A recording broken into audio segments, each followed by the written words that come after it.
Conclusion. Sometimes he shall use the phrase illud tempus si among many other words. Iliad 1959, Hokat 1954-77, Shosho Hokat 1969, 1927, 1970, 1936. On reflection, many of what we consider to be quintessential freedoms, such as freedom of speech or the pursuit of happiness, are not really social freedoms at all. You can be free to say whatever you like, but if nobody cares or listens, it hardly matters. Equally, you can be as happy as you like, but if that happiness comes at the price of another misery, it hardly amounts to the too much either. Agreeably, the things often quoted as quintessential freedoms is based on the very illusion created by Rousseau in his second discourse, the illusion of human life that is solitary, for which see Graeber and Salins 2017 Pashim, Harari 2014 133, Scary 1985, Kelly 2000, C. Haas and Pistelli 2013, Patterson, Patterson 1982.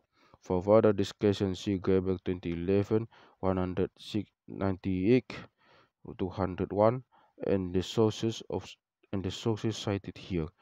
One might imagine these public documents as wild or disorderly in their conduct, but in fact, the preparation of a prisoner for sacrifice was one of the few cases on which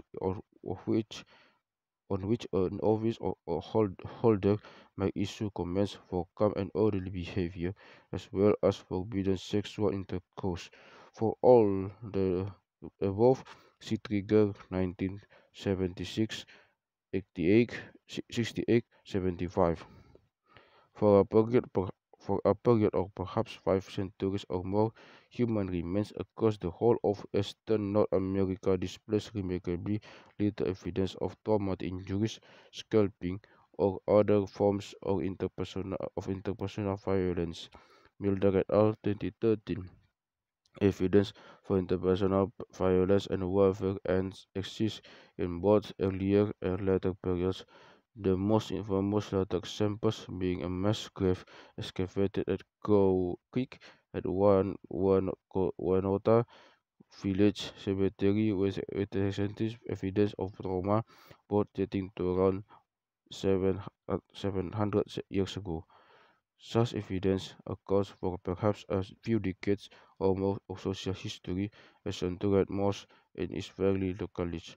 There is absolutely no reason to believe that the entire region somehow existed in Hobbesian state for millennia, as contemporary theories of violence plainly assume.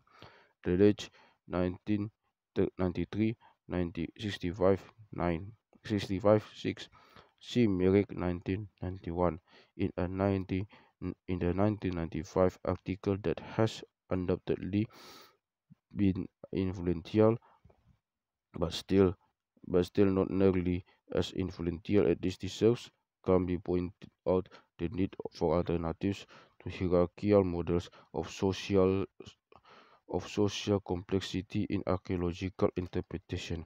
As he noted, the archaeological record is full of evidence for the development of social and ecological systems that were complex and highly structured, just according to hierarchical principles. Heterarchy, the umbrella term introduced for those other types of systems, was borrowed for cognitive science. Many of the societies we focus on in this book, from upper Paleolithic mammoth hunters to the shifting coalitions and confederacies of 16th century Iroquois, could be described in these terms had we chosen to adopt the language of system territory on basis that power was dispersed or distributed in flexible ways across different elements of society or at different scales of integration or indeed across different times of year within the same society.